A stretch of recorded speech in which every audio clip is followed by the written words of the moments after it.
All right, welcome back. And in this next lecture, we're going to talk about coat markings. So, really, again, the two areas that we're going to look at is the face and then also the legs. So we're going to kind of walk through this and give you the verbiage on what we call different markings on the face. So, looking at this image at the end of this lecture, you should easily be able to identify all these markings on these horses. So the first marking is what we call a star, and these can be really subtle, really light. I mean, sometimes you just see just some white hair in there, or they can be what I call bold. They're really bright, really, really there. So, in this image, this would be a faint one, and then this one would be like a really bold star. And if you wanted to see what this looked like on, actual horses, so here's one where it's just a very faint star.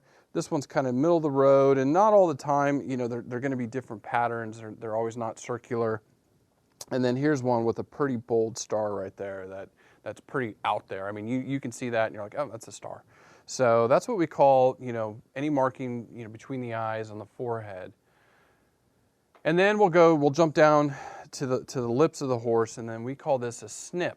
So you can see here between the nasal bones and then or the upper lip of the horse, we call these snips. And again, they can be either really, really bold or they can be really, really subtle. So again, with these two, obviously here too, you can see really there's no more white markings on that. That's just snips on the horse. And that's what we call that. And then the middle one is a strip, or sometimes some people call it a stripe, which either or is okay. And the white is between the nasal bones. So if you look at the nasal bone of the horse here and here, you can see the whites in between that. So when we do see that, then it's a strip or a stripe. Okay, and again here, this horse, it's pretty bold, but again, still between the nasal bones, we would still call that a strip. Now, with most horses, it's they're going to have a combination of these on the face. They're either going to have one or two or all three.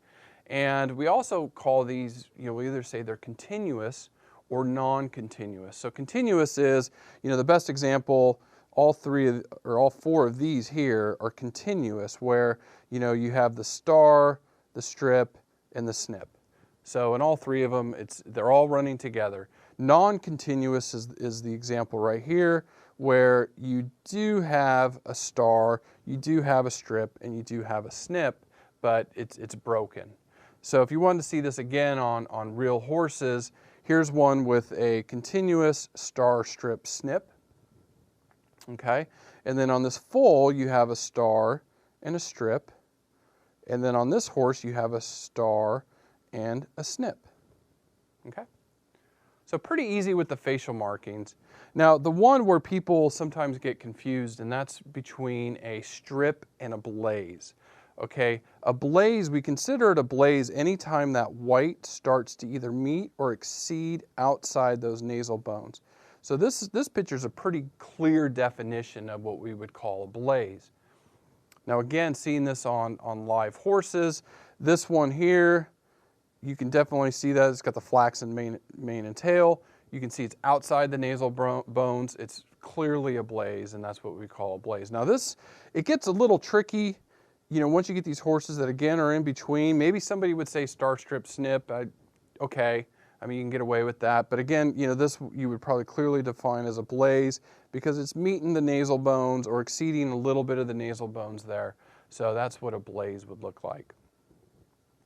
Now, there's some really cool white markings, too, that have some special nomenclature. And the first is a bald face. So you can see this foal where the white blaze extends past the eyes. So, all of the white is in the face, and we call that a bald face. And then the next one is really neat too, and that's called an apron. And this is where you get, it's called an apron because it looks like somebody put an apron over their face, where you get the white running up almost underneath the throat latch with this horse. So that's what we call an apron. And then one of my favorites, I think this one's always great too, is called the medicine hat. And you can see it's just the dark areas around the top of the head and the ears. So there, and if they have that, we call that a medicine hat. So I think it's really cool. I think it's a really cool marking. So that's kind of sums up most of the facial markings that are most common amongst horses. The next is the leg markings, and we're going to work our way up. So we'll start at the hoof and work our way up the leg. And the first one is when you just have some white just along the hoof or just above the hoof. So we either call them a white heel or you'll sometimes hear the term ermine marks. And in this next image, in these next two images, you can clearly see where the white is along the heel here. So that's pretty clearly a white heel. And then here you can see there's some white here, and it's kind of non-continuous, kind of spotty around there, and those we would probably call ermine marks. So when there's just a little bit of white above the hoof. Now, if it is continuous and runs all along the hoof or the bottom of the hoof, around that coronary band, remember this is where that anatomy kind of helps to remember, because a lot of these markings on the leg refer to the anatomy. And when there's just some white just above that, but really not too far up the pastern, we would call that a coronet. Now the next one is when you do have white running up the coronet, from the coronet up the pastern, but stops at the fetlock here. So you can see it runs all the way up the pastern, but stops at the fetlock. And we'll call that a pastern. Now, this one, you can see it's halfway up the pastern and some of the white runs up here. So you kind of see that. So I'll make a little boot.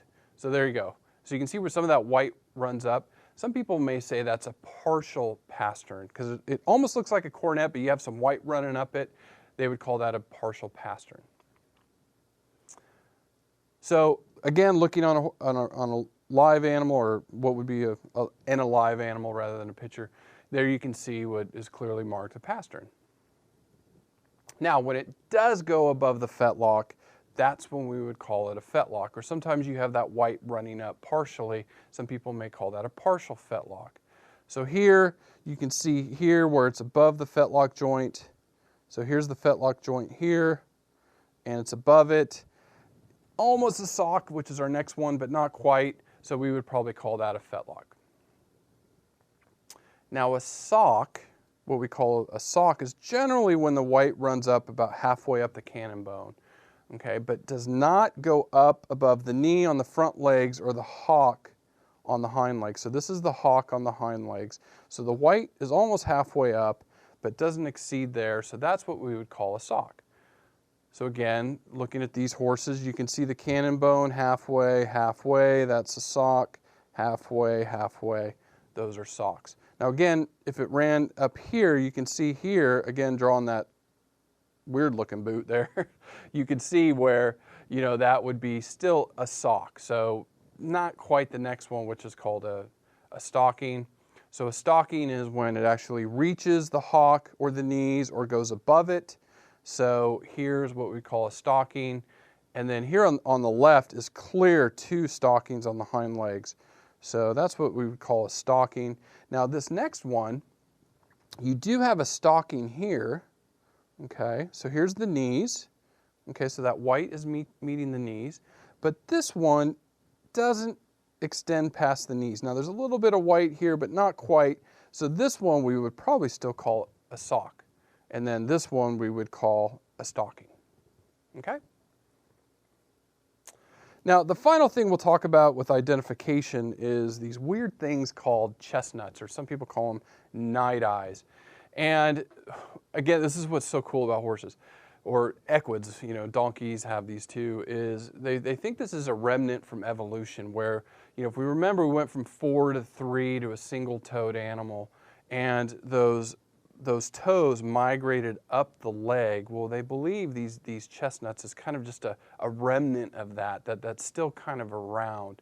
And what a lot of people believe too is that these are really unique. Each one's unique to a horse, where they're almost like fingerprints.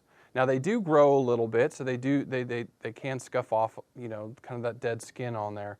But some breed registries actually do require photographs, and like the Jockey Club in certain circumstances will actually require somebody to go in there and take a photograph of those night eyes as a unique mark to that animal.